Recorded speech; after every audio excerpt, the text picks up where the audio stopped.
You want energy? We have it today.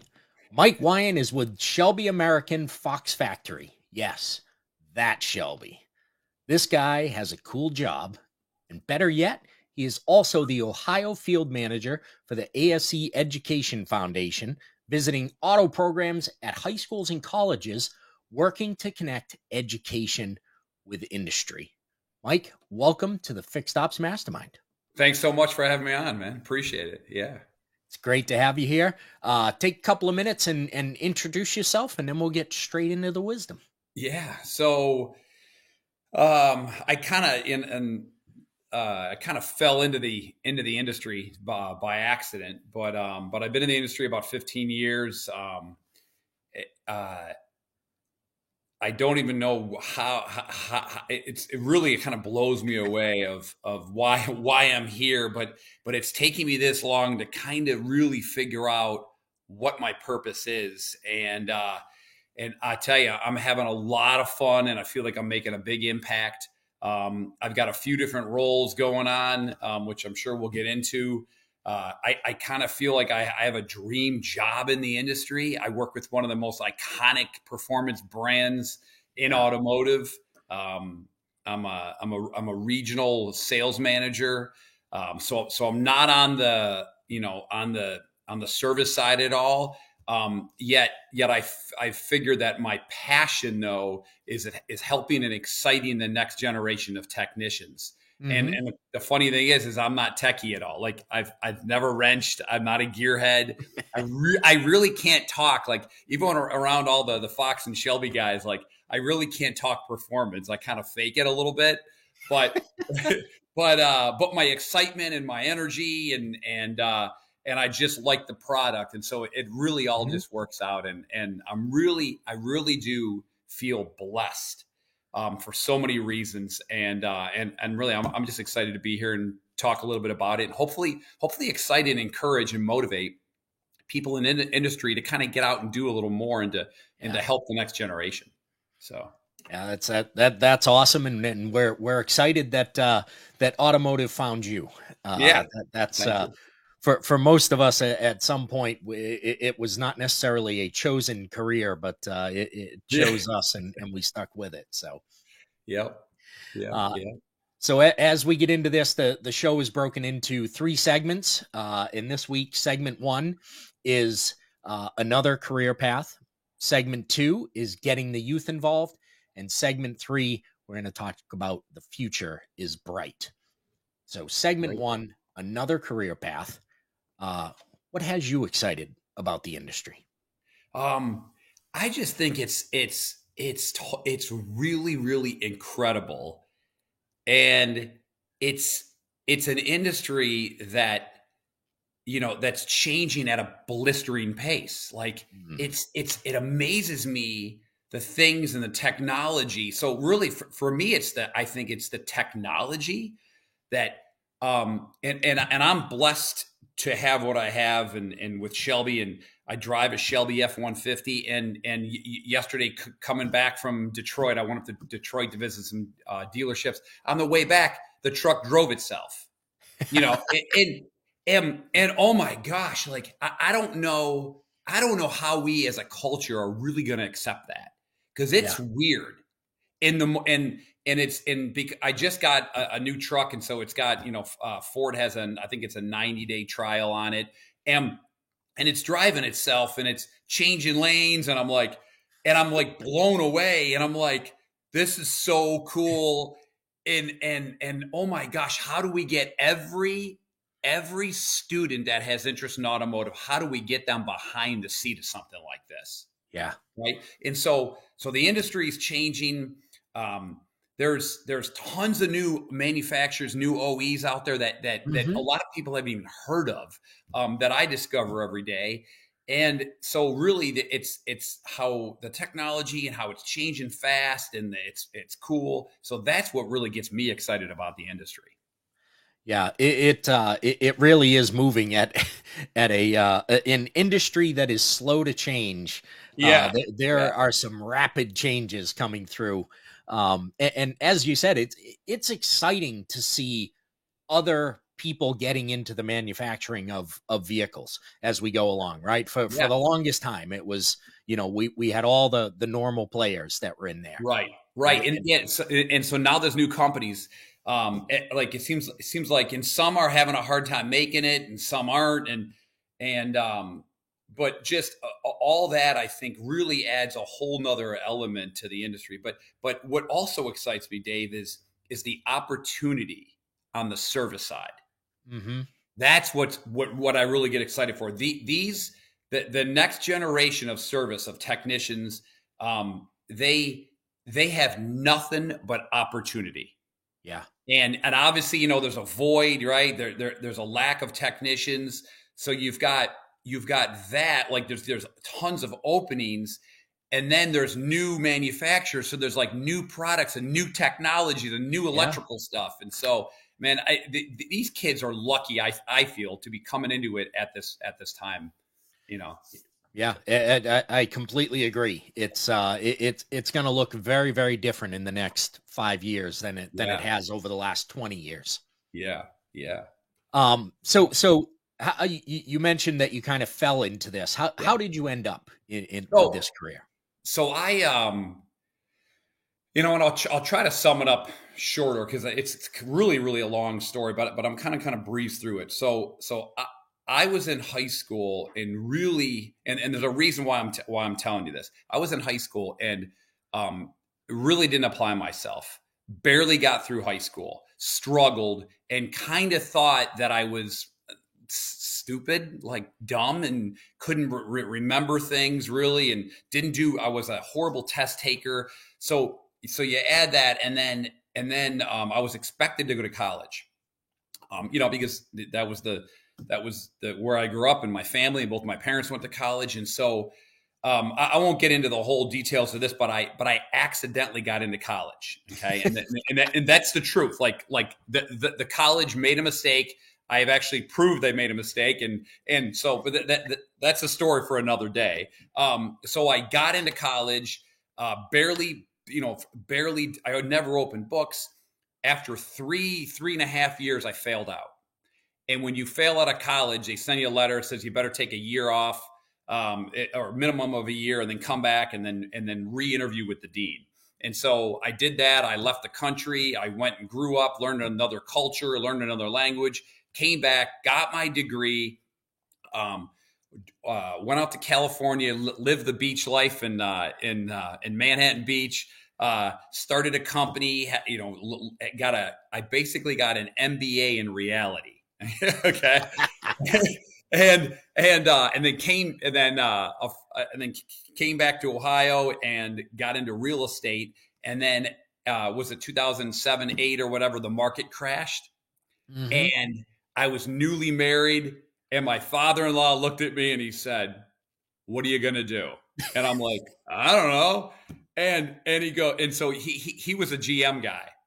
So he worked for General Motors. He worked for, he did a lot of different things in the industry. His dad, so his father had a Pontiac dealership in Akron, Ohio.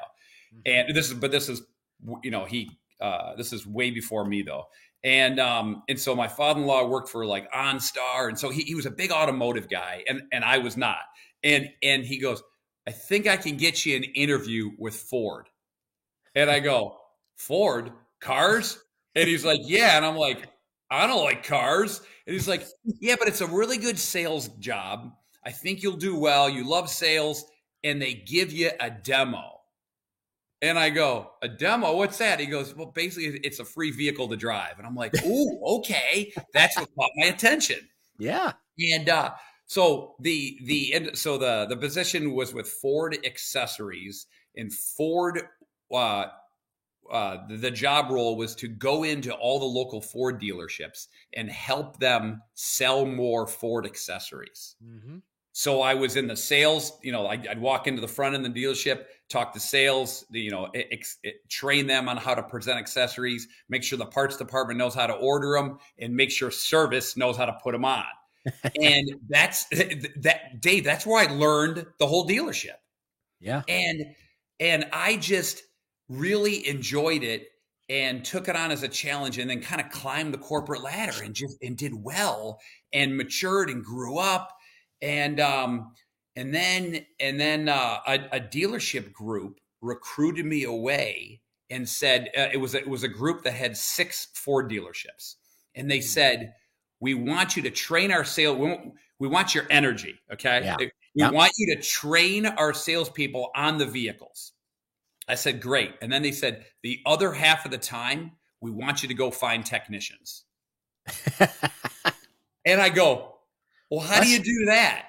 And they go, this is no lie, write the playbook, figure it out. But there's a huge demand. Okay. And they were ahead of their time, I feel like, because and as I went out and met people, they're like, that's your job role? Oh my gosh, like, this is great. This dealership gets it.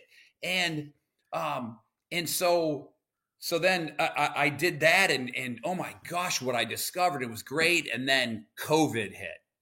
And so that was a year and a half after this job role, and I got laid off. But during that time, I met a guy with Shelby American. And after, March of 2020, sitting around drinking coffee till noon, on my patio, right? Everyone, no one's working. And then all of a sudden, the guy from Shelby called, and I told him I was laid off, and he said, great, I need someone to help me cover Ohio, Michigan, Tennessee, Kentucky, and Indiana. Anyways, and I just fell into that role. But as an independent contractor with that, I realized, oh my gosh, I can continue my passion in finding technicians and just helping the industry. Mm-hmm. So that's how I got into it in a nutshell. It's a terrific story. I love that. Yeah. So tell us about your new role that you have. So with ASE, for years, whenever I walk in a shop, I see the ASE badge, right? Their logo, and didn't know much about it at all, except for it's accreditation. And about a month or two ago, I was on another podcast, and one of the vice president of the Education Foundation listened to the podcast, and she liked what she heard and my energy, and just, it's such a unique thing what I do with these kids, Dave. On a regular basis, like every week, I will try to go in between maybe 1 and 3 high school automotive classes. Mm-hmm. Think out, so back up a little bit. About 5 years ago, when I walked out in my garage, and there's $140,000 Ford Shelby F-150 in my garage, okay?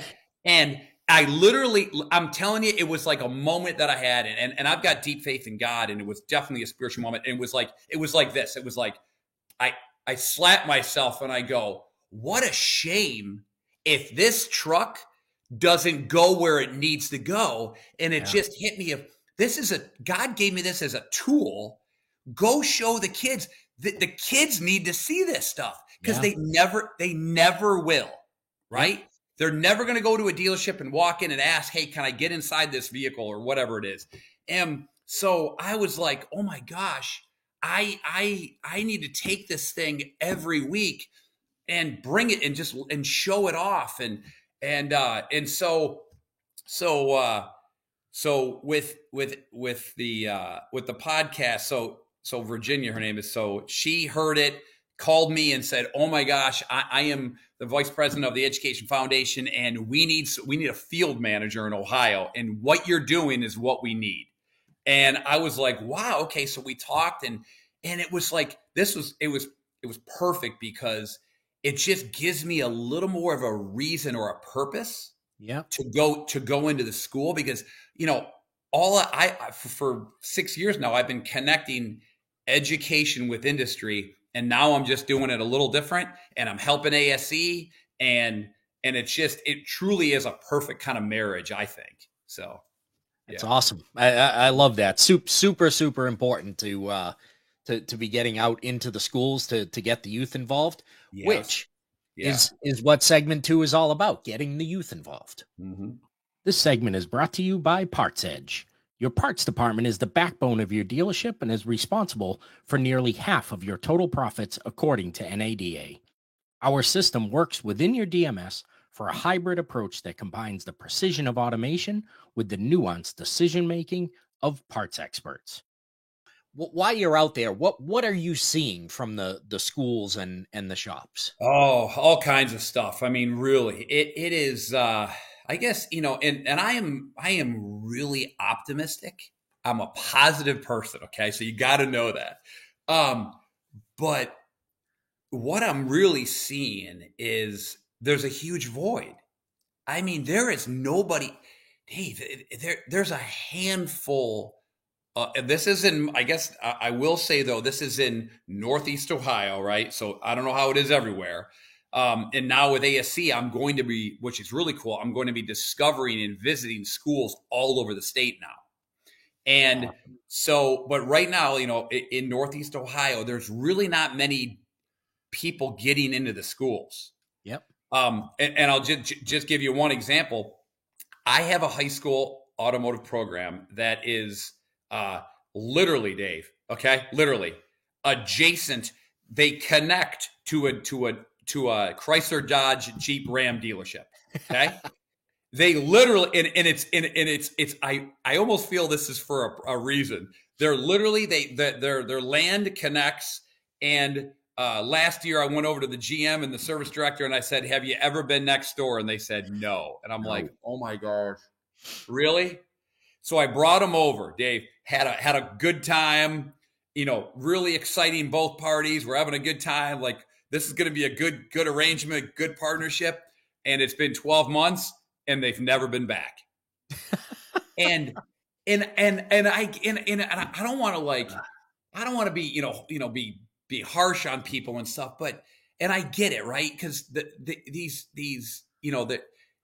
they've got their busy jobs, right? The service director and a GM. And so I want to say I understand, but it has to change.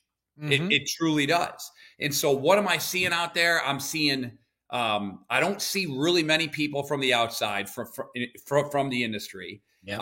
And I see kids and I see instructors. Oh my gosh, these instructors are dedicating they're doing it because they love to teach. They want to help. It's not the highest paying job. And so I see incredible instructors. And I mean guys that are really going above and beyond. And then I see students that want to learn. Yeah, are there knuckleheads in the program? Sure there are, right? And some that shouldn't be in there. But all in all, there's a lot of good kids that want to grow. They want to learn. So there's a huge void. There's so much potential for the dealerships. And so I'm just excited to be a part of it. And I found a little niche, and I enjoy it. Yeah. Yeah, that's terrific. And the instructors out there, they really are, most of them very, very dedicated people. Yeah. The Ford program near me is taught by a guy who's been a friend for 30 years now. He was one of my technicians at a Ford store, and then at an Acura store that I was at. And then Dave, another Ford store. I didn't know you were Ford. I didn't know you liked Ford. My career started as a Ford asset student. Oh, really? Yeah. Learning to be a technician, and then learning I'm not a good technician. So I always joke that Ford asked me to stop working on their vehicles. And then I moved over to being a service advisor and worked my way up from there. But yeah, I started with Ford, and the last store that I ran before I jumped to the partner side of the business was another Ford store. And this guy came and worked with me there as a technician there. So I started with him as one of my technicians and ended my career with him as one of my technicians. And then after I left, he took over the Ford program at the local college, and he's one of those guys. Just the kids realize like how lucky they are to have him there. And to be, to be teaching them this business, a guy who just is super, super passionate about the industry. Yeah. Yeah. Passion. I love it. Yeah. Love it. Yeah. So what do you think of some of the ways that we can think out of the box Yeah. to start Yeah. getting more students involved? You know, I think I think there's probably hundreds of ways that we as an industry can do things, implement new things, try new things. I don't think there is any one like silver bullet to do. Um, Kind of like health and fitness, right? Like everybody wants the one pill, right? Like and oh my gosh, like what is it? What is it? Well, it's not. It's resistance training, it's cardio, it's eating good, right? It's mental, it's spiritual, like and so that's kind of how I look at this. And so what it's do what you can with what you have. Okay? So for me, um I'm blessed to have a Shelby truck, right? It's an incredible vehicle. And so it was last year, and I remember sitting there and saying, like, as I was driving the truck one day, I'm like, oh my gosh, what if a student, a high school student, could drive a Shelby to school day? And it dawned on me, and I went home and told my wife, oh my gosh, I got a great idea. It's out of the box. She's like, what? I'm like, drive a Shelby to school day. I'm going to start rewarding good high school students. And she's like, you're nuts, you know? And I'm like, don't worry, I'm going to be in the passenger seat. And, and, uh, and so I started it last spring. I'm going to continue it this fall, like, one, every spring and every fall. And I chose a student and allowed him to drive I went to his house, early in the morning, picked him up. He got to drive it to school. Actually, he went to the automotive class. And then we hung out there, and then he drove it from there into town. And we went, basically it's a way for me to mentor and kind of hang out with these kids and just really be a good role model. And so, but oh my, and it's on my Instagram, Ohio Tech Group is the reel, which if you haven't seen it or whoever's listening should definitely go watch it. What a blast. I mean, you got a 17-year-old kid, right? Just driving and having a blast like it was his own vehicle. And then most recently I got a new truck, and I thought, wow, what about take delivery of a Shelby F-150? And so instead of me going to the dealership and picking it up, which I've done a lot, I brought another high school student and allowed him to experience what it's like. And so imagine walking into a really nice Ford dealership. They open the front doors, welcome, to the dealership. It was like a job shadow for him. So he got to experience meeting everybody in the dealership. And I mean, everybody. I mean, all the salespeople, sales managers, administrative people back in the office that do a lot of the, paperwork and title work. And then parts department, we walked behind the parts department. Then we went into the service area. He got to hang out with the technician, with actually my Shelby technician. Then he went and sat with me in F&I. And as I was signing papers, he got to sit next to me like it was him.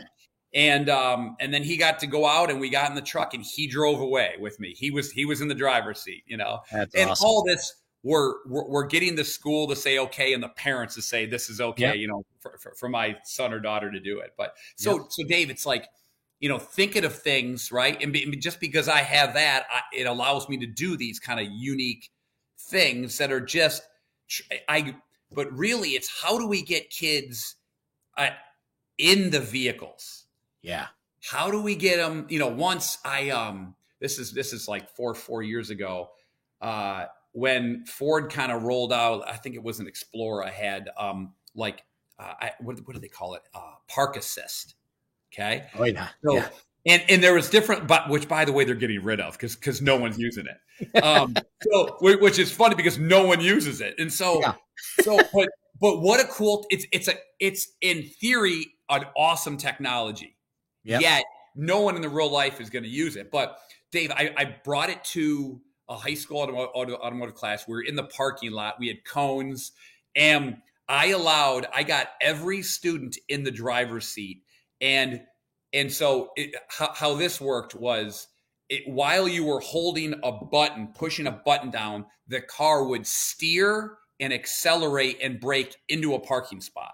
Hmm. And these kids were blown away. It's kind of like hands-free driving, but in a parking lot. Yeah. And so if you were to go ask the instructor, he would say that was the most impactful demonstration that he's ever had, because the students could actually feel and touch and actually operate that technology. So that was really cool. Dave, it's unlimited what people, Yeah. what, like, dealerships could be doing, and like Hmm. events and gatherings, right? And donation. I mean, there's so much that we can be doing as an industry. I'm just trying to do a little bit, Yeah. and hopefully I motivate and inspire some other people to continue to do things. Yeah, but I love these ideas. And the next question I was going to ask you was, how can Yeah. we implement something today to help? But you just went through some things that we can do, Yeah. literally do today, Correct. to do that. And it's not something that costs the dealership any money to do that, to attract technicians, right? Like you said earlier, like it's really busy and they haven't been back to the school, right? Well, how Yeah. busy are they going to be when they don't have technicians to Right. work on the cars because they didn't take the time? I don't know if general managers and owners don't understand, or if they're not thinking maybe 2 or 3 steps ahead. But imagine this, okay? And this is totally reality. So let's say you as a dealership, okay, and this is for all the dealership people that are listening. Let's say that if you're in, by the way, and I should have said this from the get go. I like all brands, all OEs. I'm Ford biased. I'll tell you that. I'm Ford biased, but every manufacturer makes an incredible product. Okay, Stellantis, Yeah. GM, and then you go on, like one of my favorite is Lucid Motors, the all electric Mhm. Lucid, kind of high end. You got Tesla, you got Rivian, all make incredible product. But imagine you're a dealership, and you do something different, whatever. Even if you just bring them a cool vehicle and you let a high school student get in it, feel it, touch it, get them excited, and connect with that individual. That child, that student, is probably going to go home and tell mom and dad. Right. Okay, mom and dad. Oh my gosh, the general manager of this Dodge dealership came in today. It was so cool, right? Mom and dad are probably going to need a vehicle that year. Yeah. I would sure think they're probably going to take it to that dealership, right? And then all of a sudden now the GM, or they sold a vehicle, and so that's a little shorter game, because the technician recruiting, the technician developing, that's long game. Yes. It is, right? Yep. That's 1 year to 10 years, but that parent that goes and buys a car in 2 months is kind of short game, and it's money, and it's like, I just don't get why they don't understand how everything can just help each other and help the dealership. Yeah. So Ed Roberts from Bozard Ford, he has a phrase that I love, which is, we want to own the garage, right? So he always says, I don't care if that they have an Explorer and then they have 2 Toyota Tacomas. I want the Toyota Tacomas coming here too. I want to own that garage, because eventually those need to be replaced, and I'll turn them over to Ford, right? And then he gets that business too, or he sells them a used Toyota if that's what they prefer. But either way, he has their service business coming to him, and it's that same type of thing. You've got to build those relationships to create that value in the future. Yep, agreed. All right, so segment 3, the future is bright. This segment is brought to you by Automotive Warranty Network Incorporated, family-owned and operated claims management service based out of Denver, Colorado. They currently process more than $100 million in warranty per month. Where do you think we need to start to correct the labor shortage of technicians? Elementary schools. That far back? Oh yeah, it is. In my Instagram, one of the reels, I got invited last spring to come to an elementary school, and that's, again, it was another light bulb that went off. And if you watch the reel, it's hilarious, because these kids are so innocent, they're so fun, and again, they will blow you away with what they even know about automotive. Like, Mm-hmm. and so these kids our industry needs to plant the seed in these elementary kids. And obviously, because you're planting the seed in the child as well as the parent, because the child probably is going to go home and tell the parent. And so I really feel that to me, that's a huge niche. Now, I will say, David, that I enjoy it. Okay. Yeah. So I understand why a service manager or somebody, anybody in the dealership might not really like want to go into schools because they might not really like it or enjoy it or feel comfortable. So, Mm-hmm. so I do. And so in elementary school, oh my gosh, it was like I was at I don't know, second, third, and maybe fourth grade, or I think is who I had the age level, and I had my truck, and there was this one kid, and he goes, this is like a fourth grader. He goes, "Are those 35-inch or 37-inch wheels?" And I'm like, "Holy cow!" He goes, "That's not a stock. That's not a stock suspension system." And I'm like, "Holy cow! This kid knows what he's talking about." Like. And, but I would say every other child had no clue that what was what, Yep. right? And then I'm like, oh my gosh, I need to get into these elementary schools as much as possible. And again, and the school loved it. They loved my energy, my excitement. It was fun. I'm fun to, and I sync well with kids. Yeah. And what also helps, Dave, is I'm 53 years old. I kind of look like I'm 30 and I dress like I'm 15. Okay. And so like I am a hoodie, I'm a t-shirt, I'm a hat, I'm all branded, right? Like I'm a branded guy. I've got Dodge t-shirts, I've got, Ram, I've got them all. Okay. Of course I've got a heck of a lot more Shelby and Ford, pieces of apparel and jackets. But so elementary schools, right? In middle schools, we have to get to these kids when they're young to get them before the other industries plant the seed and pull them away from our industry. Yeah. And also the sizzle. So I in my local school district, the high school and middle school career specialist is what she's a guidance counselor, right? But she's a career specialist is what her title is. And so she asked me last year, she said, "Would you come in to the 8th grade class with me and introduce the career center?"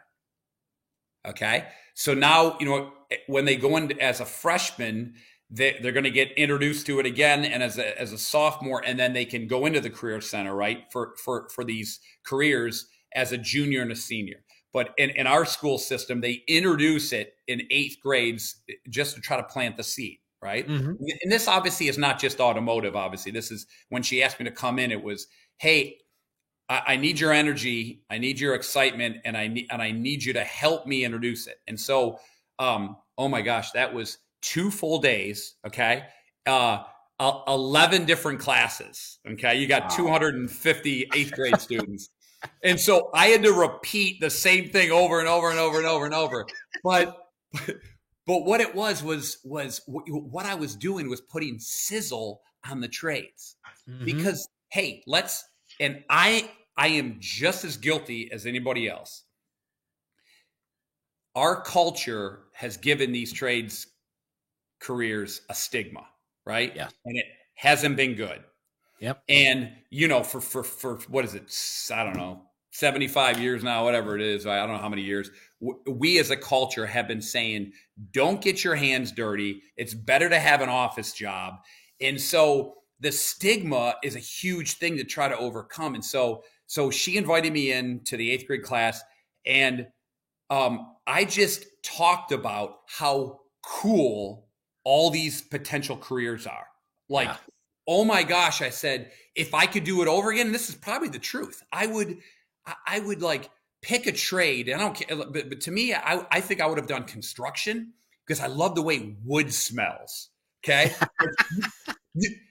You go to a job site and they got saws going and there's sawdust in the air, and I'm like, oh, it smells like this smells good, man. It's and nail guns, and I would have learned a trade and dominated at it, and then started taking business classes. Yeah. There was I'm having some things done to my house, and there's an electrician that came over the other day, and he rings the door. The front doorbell rings. I walk to the doorbell, and he didn't look like I thought he was going to look. He was polished. He was young. He looked like he had his act together. And I'm like, wow. Like, and I looked at him, and he's probably like, what's this guy? And I'm like, we need to see more of you, like to try to help get rid of this stigma. And so there are so many. I just feel like we need to show the youth a better view of what it's like to be an electrician, to be a technician, right? Mm-hmm. Like, let's not paint it anymore to be dirty and grimy. Yeah, you get your hands dirty. That's a good thing to get your hands dirty. Right. And so like, just going back to, I guess, the 8th grade class. So I put a lot of sizzle and excitement, and I feel, and she felt, that they really did see it maybe, from a different perspective, and that it is a cool thing. And and so really it's the I think just it's everybody trying to talk more positive, and like I say, like, sizzle it, which is just excitement and make it cool, I guess. So yeah.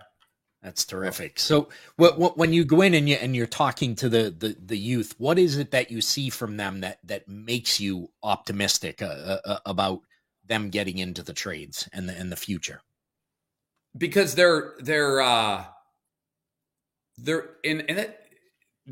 these kids are just, they're innocent, and they don't even know what they want to do, and so they're like open-minded, and I just think, as like, and in today's time, they like, here's my device, right? My smartphone. These kids have anything they want to know.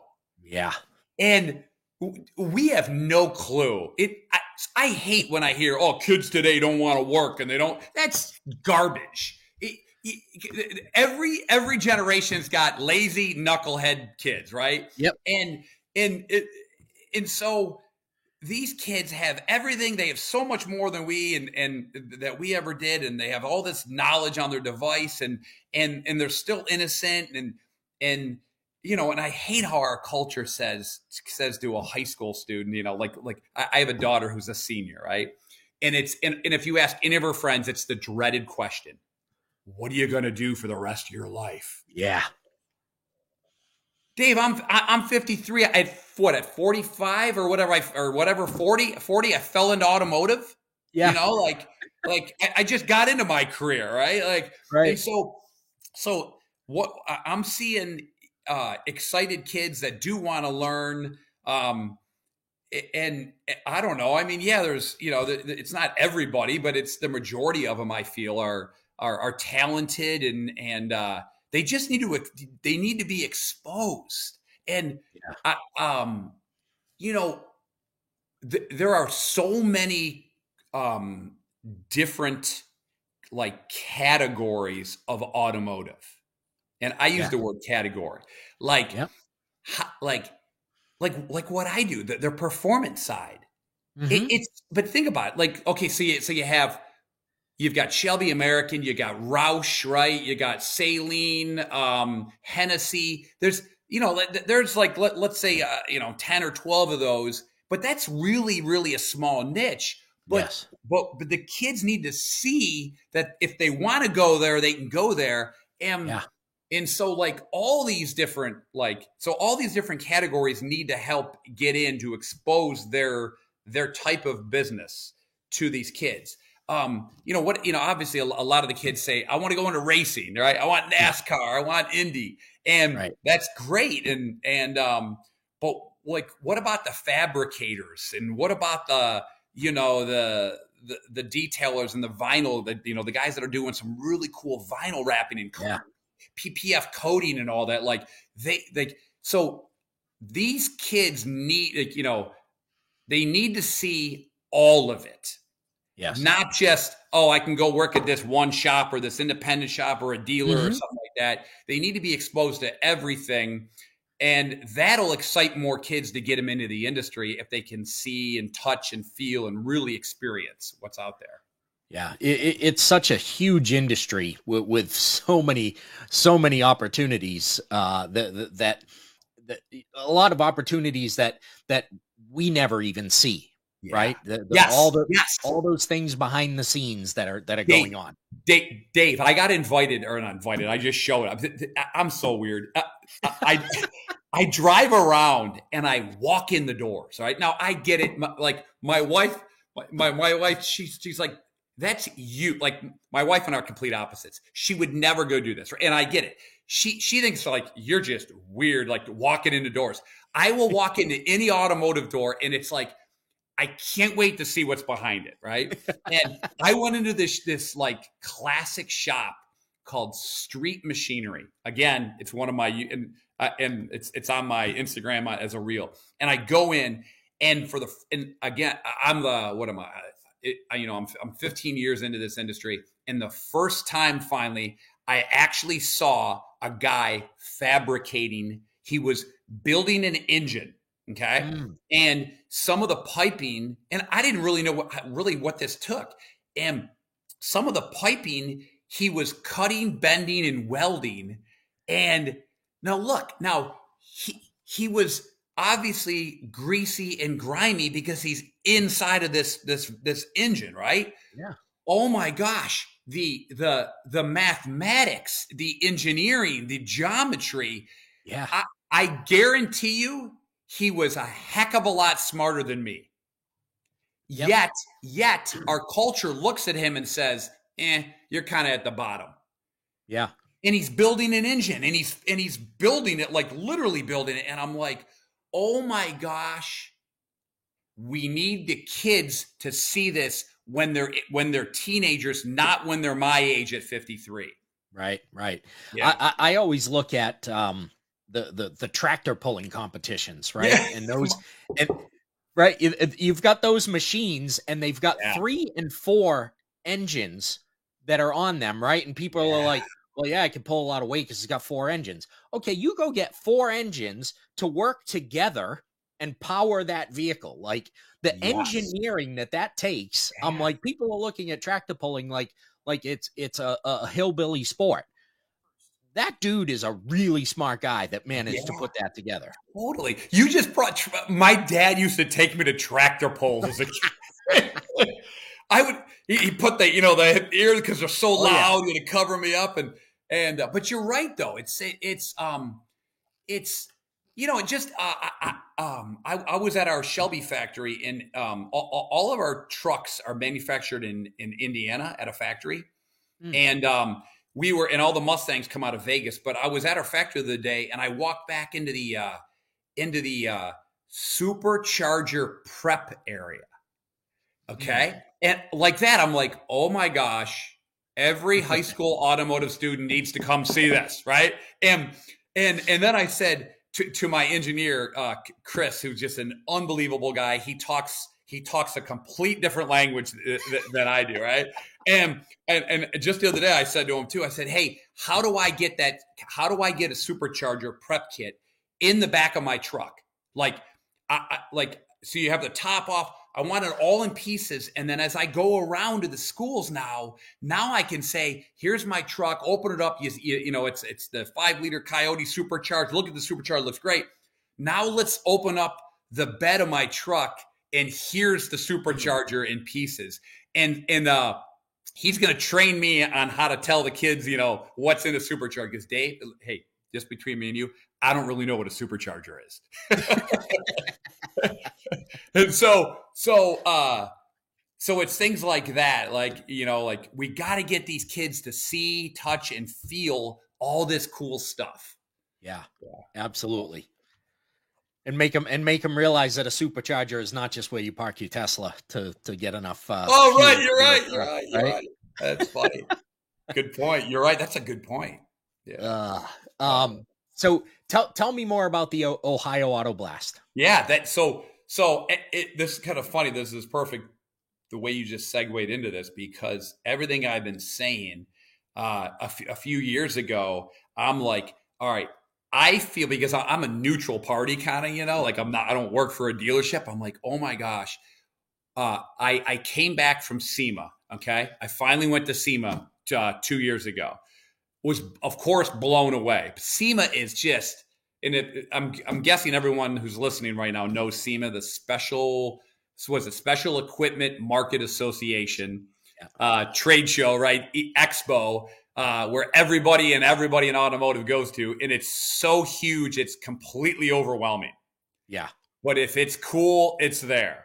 And I came back and I'm like, oh my gosh, Northeast Ohio needs kind of like a mini SEMA. And so I'm putting it all together. It's going to be called Auto Blast.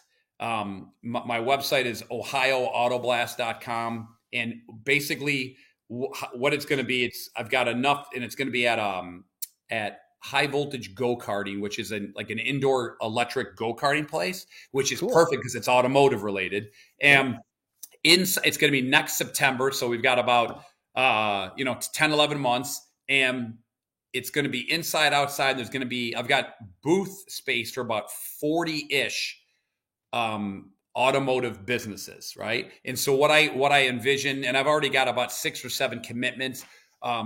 There's going to be just a couple of every category of automotive. So just a couple automotive dealerships, a couple independent shops, couple tire shops, collision shops, and then we're getting into the niche cool stuff, right? An on-site vehicle wrapper with some really cool different type of wrapping, of high-end vehicle wrapping, fabrication. I'm going to have an engine stand there, and I don't know if the guy's actually going to be welding and but I'm going to have a grinder there, right? And I'm going to have the welder holding there, and racing, right?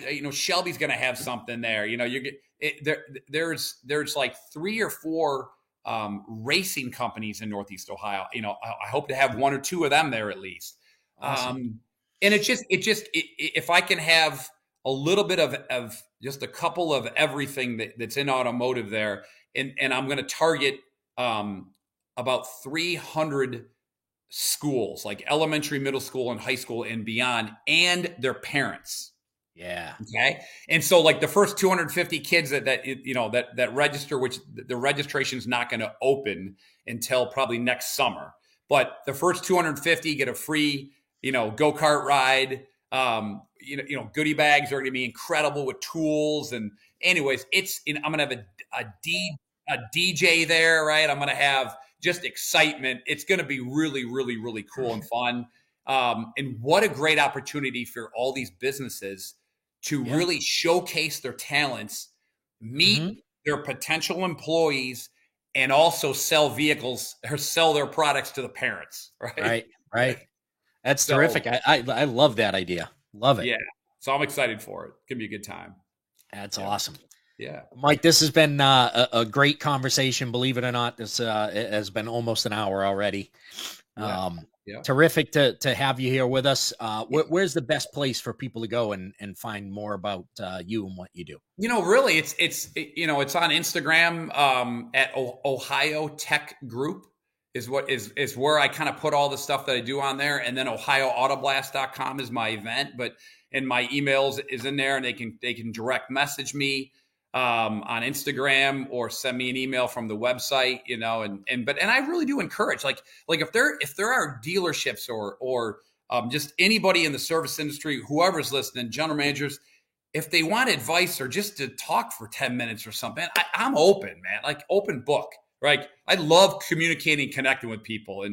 And I mean, networking is just the biggest, best thing that anybody can do. And I'm always open to it. So people can please reach out just to have dialogue, Yeah. That is terrific. And again, I'm grateful for your time today. Yeah. Thank you. Yeah. Right. Another exciting show we had today. I'm ready to get out there and get my Bronco juiced up and then head to some schools to get some more youth into this great industry. And I hope everyone else is too. Mike, again, Great. Thank you for your time. Yeah, you're welcome. And quick announcement. I need everybody to go over to YouTube and to subscribe to the Fixed Ops Mastermind channel, and then go to Spotify or wherever else you listen to your podcast and subscribe there too, so you never miss a minute of the knowledge and excitement that we have with guests like Mike. Until next week, see ya.